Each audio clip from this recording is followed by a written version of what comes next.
La chiesa fiorentina di Or San Michele, ossia di San Michele in Orto, della Compagnia dei Laudensi, contiene in nicchia le immagini dei santi protettori delle varie arti.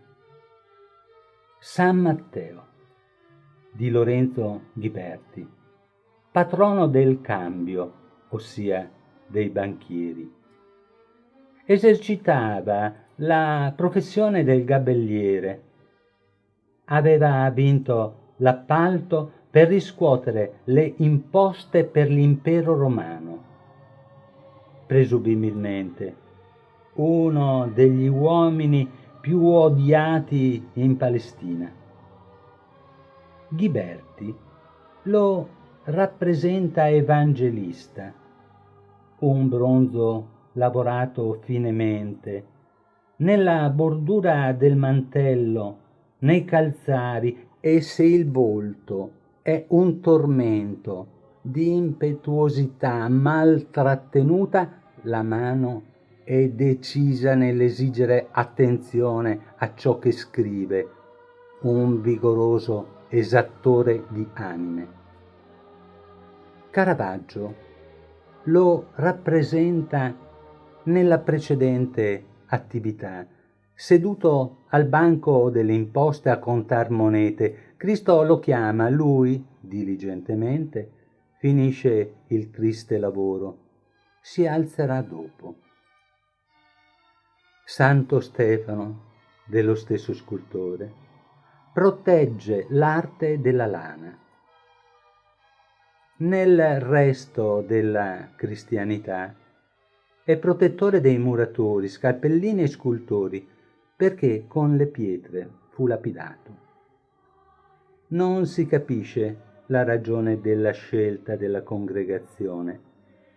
Chissà, forse fu influenzata dal Ghiberti, che così onora il suo patrono.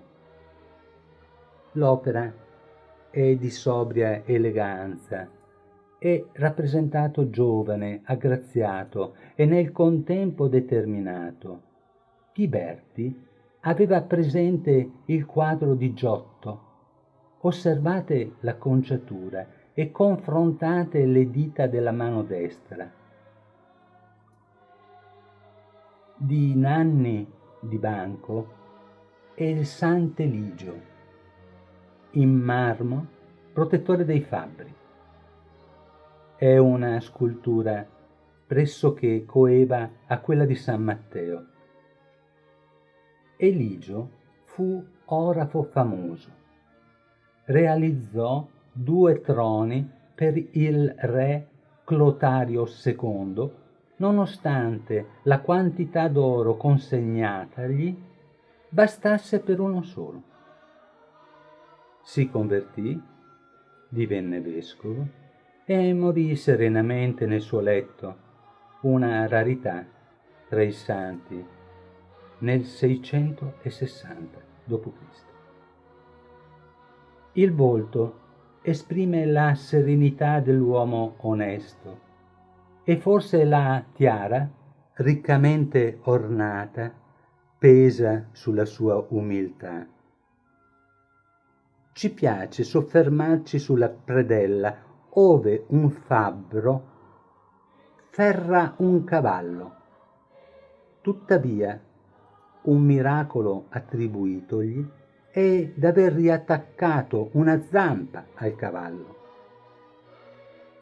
Donatello fu l'artefice di San Marco per i linaioli e rigattieri. Altrove anche notai, ottici e vetrai si affidano alla sua tutela. È tuttora protettore di Venezia, che al tempo di Donatello era una potenza. Osservando il volto, ricorda il Mosè di Michelangelo, la posizione di chi si appresta a muoversi, la spalla sinistra è già avanzata, verrebbe da temere non fosse che il libro è chiuso come conferma il leone alato nella predella. Pace quindi. Giovanni Battista, Cima da Conegliano, lo rappresenta a Gerusalemme.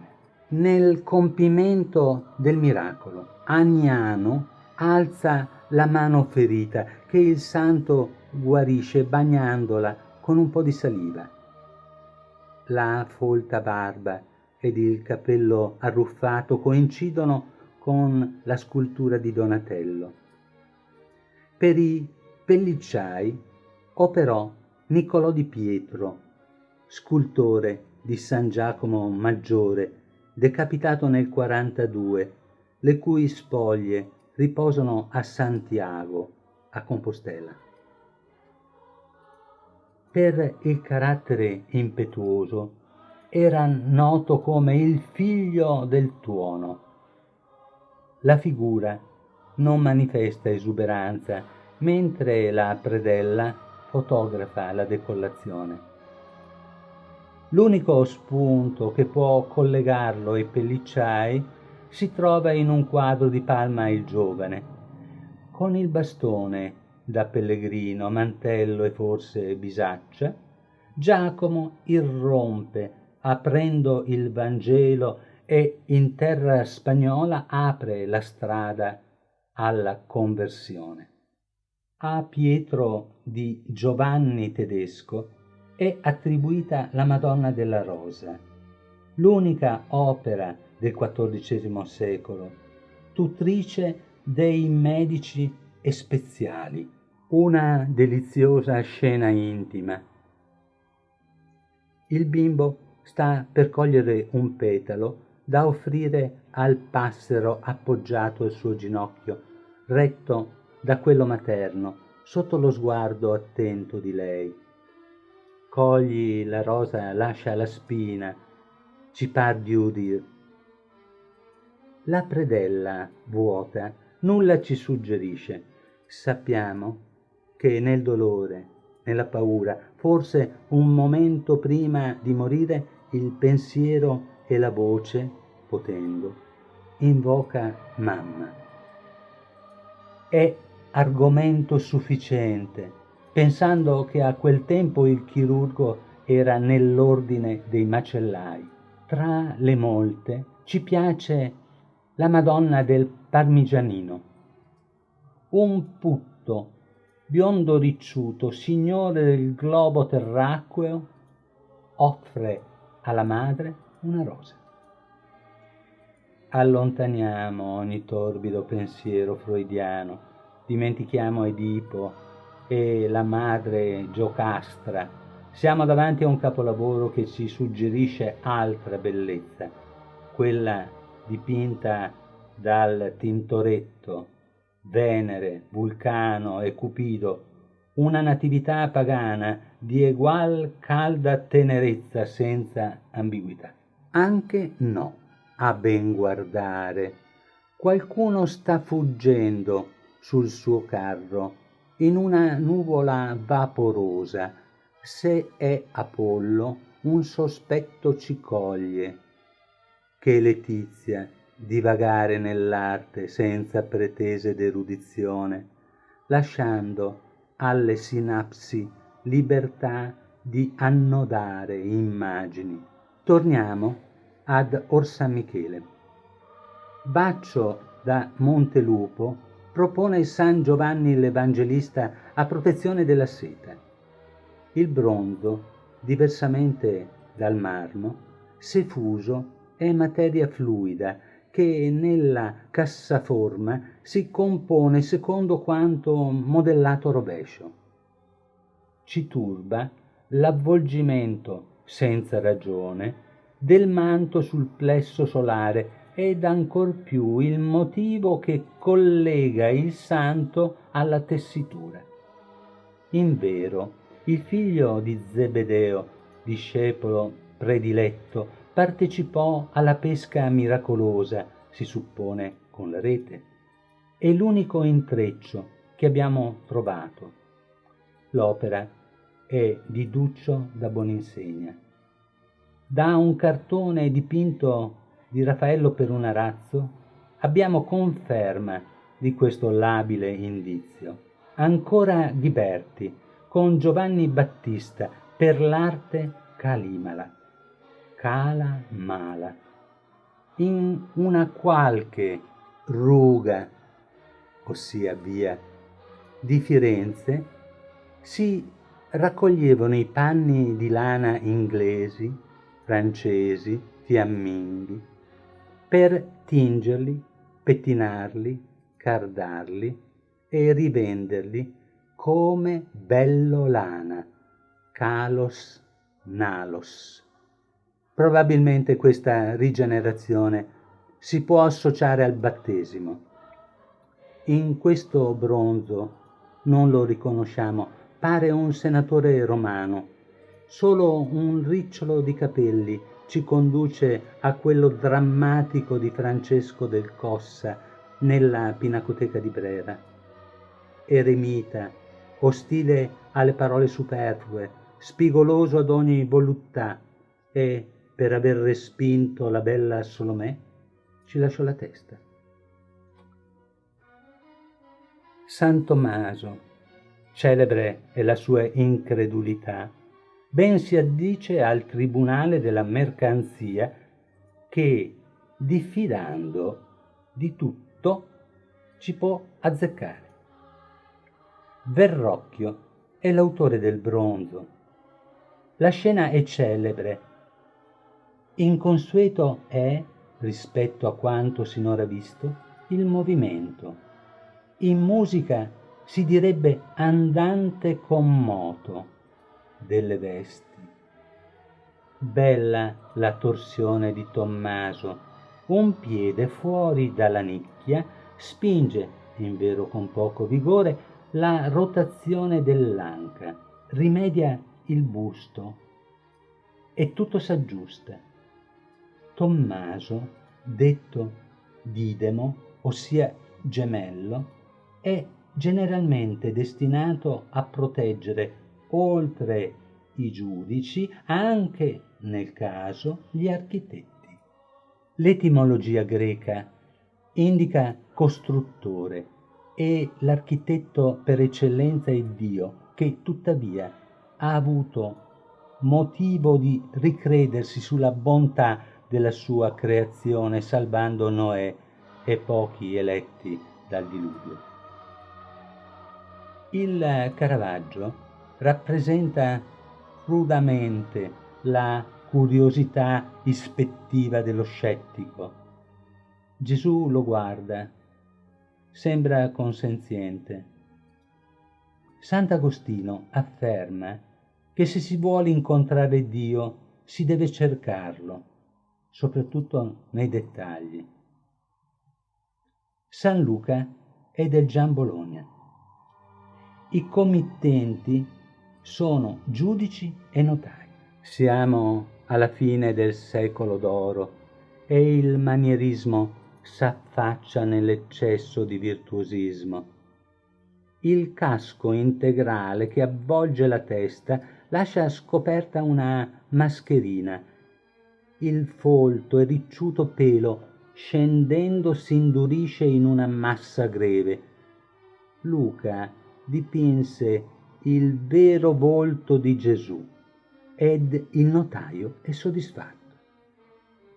Devoto seguace di San Paolo, si applicò nello studio delle malattie. Il quadro è attribuibile alla scuola di Raffaello. Pontormo lo immagina impegnato a scrivere il terzo Vangelo.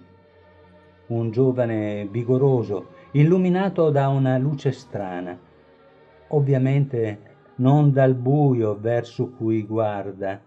Metà del volto è oscurato.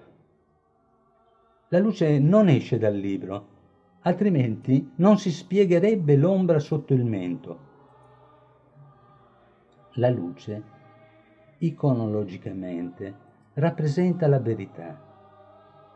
Il Dio è sopra di lui, ma Luca non lo vede, lo cerca con la mente. Donatello, per i beccai, scolpisce San Pietro. Quando all'abilità s'accompagna il gusto per la misura, esce il capolavoro. Il realismo delle pieghe del manto sulla spalla sinistra impressiona. La materia prima era marmo, ora è panno di Calimala. Nulla della sua vita terrena lo avvicinerebbe ai macellai se non per le immagini di un pittore ignoto, le lacrime di Pietro, rivolte al gallo nero come il tradimento di chi alleva, ma per uccidere. Ci offre una possibile risposta, anche se improbabile. È lo stesso Pennuto che cantò dopo il suo rinnegamento di Cristo. Nanni Di Banco realizza un San Filippo per i calzaiuoli. La scultura ha un equilibrio classico. Insolita la scelta della bocca aperta. Dell'Apostolo poco si sa. Anche lui era uomo di poche parole. Nel Vangelo chiese a Cristo laconicamente: mostrami il Padre e ci basta. Gesù replicò seccamente: chi ha visto me ha visto il Padre. E lui da allora restò a bocca aperta. Il suo nome in greco significa amante dei cavalli. Al cavaliere gli stivali alti sono necessari. Giuseppe de Ribera nel 1600 lo dipinge con labbra coperte da una folta barba. Chiede qualcosa a chi, vedendolo, lo stupisce. Sempre di Nanni sono i 4 santi coronati, scolpiti per i maestri scultori di pietra e legno. Chi sono i personaggi privi di attributi, raffigurati con paludamenti romani? Sono leggende, o meglio, personaggi della leggenda aurea di Jacopo da Paragine: Severino, Severo, Carpofosso e Vittorino, che dalla Pannonia, ora Ungheria, avrebbe lavorato a Roma e per aver rifiutato di scolpire la statua di Esculapio, dio della medicina, per suprema ironia venne martirizzato da Diocleziano. A Roma una chiesa con annesso monastero è a loro dedicato. Contiene affreschi del 1200 di straordinario valore, attribuibili al maestro di Anagni, che nella cripta del Duomo di questo paese realizzò un ciclo che racconteremo. Donatello conclude con San Giorgio, tutore dei corazzai. Nella predella, con scudo e armatura, è pronto a combattere il drago. Indubbiamente è il protettore più adatto. Quello di Paolo Uccello lo rappresenta in piena azione, salvando la bella principessa. La lancia in resta e cuore intrepido. Si conclude con una storia leggendaria nata nel Medioevo con le crociate. La nostra impresa, grazie ad un pretesto per un'escursione nell'oceano artistico italiano.